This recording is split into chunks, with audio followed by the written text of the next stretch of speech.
તો ગુજરાતી બ્લોગ 1204 આપનું હાર્દિક સ્વાગત કરે છે અને આપણે બનાવી છે આખા રીંગણાનું શાક આજે. તો તમામ રેસીપીનો તમને બતાવી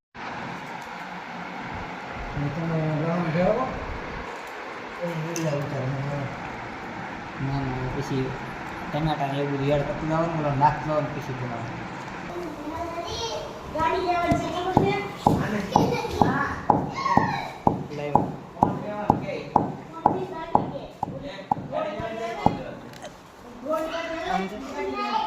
જીરું બાજ્યા અને ખાણા ત્રણેયનો પેસ્ટ કરવાની. તો અમે ખાણીમાં કાઢીએ છીએ.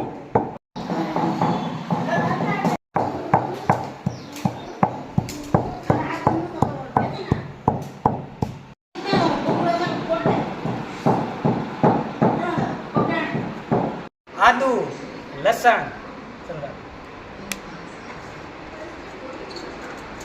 હલ્દી, જીરું નહીં.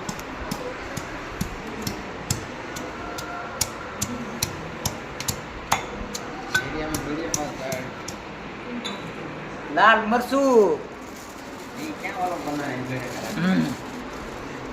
લાલ મરચું,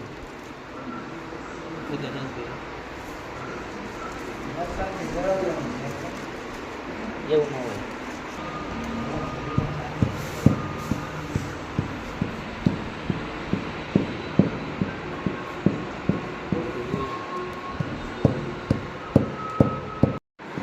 રીંગણાના શાકમાં નાખવાના છે પેલા ગાંઠિયા. આ થોડાક મેળા ગાંઠિયા, આ થોડીક ખારી છે અને આ પટ્ટી બટરનો ટોસ્ટ. આ બધું મિક્સ કરવાનું છે. આ ભેળવેલું લાલ મરચું છે એ આપણે આ બધું નાખ્યું એમાં એડ કરવાનું છે. આ જુઓ, આ લાલ મરચું, એટલું લાલ મરચું નાખ્યું. હવે એમાં નિમક એટલે મીઠું, આ મીઠું નાખવાનું છે. આ 1 ચમચી, આ 2 ચમચી, આ 3 ચમચી. હવે એમાં ધનિયા પાવડર, હા ધનિયા પાવડર. હવે ભાઈ ઓલા બાકી જીરું લાવો. ચલો મોશન નહીં વિડીયો બનતા એટલે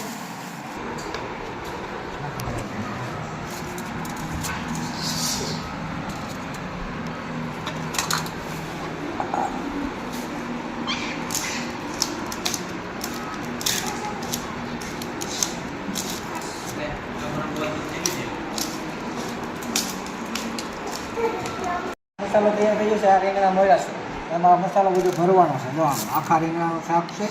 આ મસાલો બધો ભરી અને તપેલામાં મૂકીને સડવા મૂકવાનું છે ભાઈ.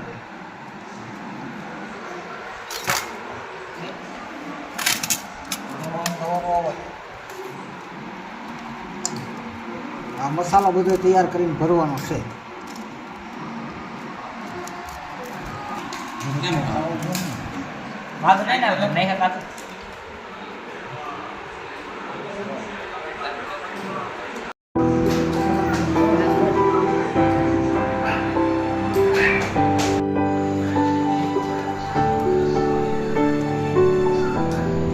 શાક સુલા ચડી ગયું છે, અડધું સડવા આવ્યું છે.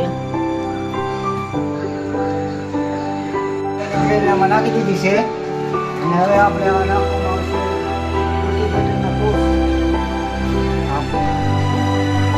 બટરનો ટોસ્ટ નાખી દીધો છે.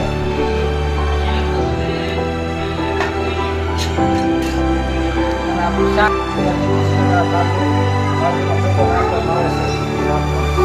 બાજુનો ભૂકો છે ભાઈ.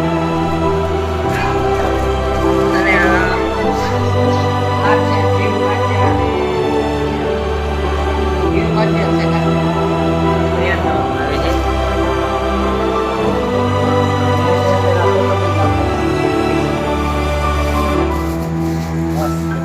આપણું શાક રીંગણાનું તૈયાર થયું અને આમ જોઈ લે તમારે અહીં ગ્રેવી આમ જોઈ લે તમારે આખા રીંગણાનું શાક. કેવું લાગ્યું બીજલભાઈ તમને? બહુ સરસ અને ખાવામાં ટેસ્ટી. તમે આવો કરે આખા રીંગણાનું શાક ખાવા.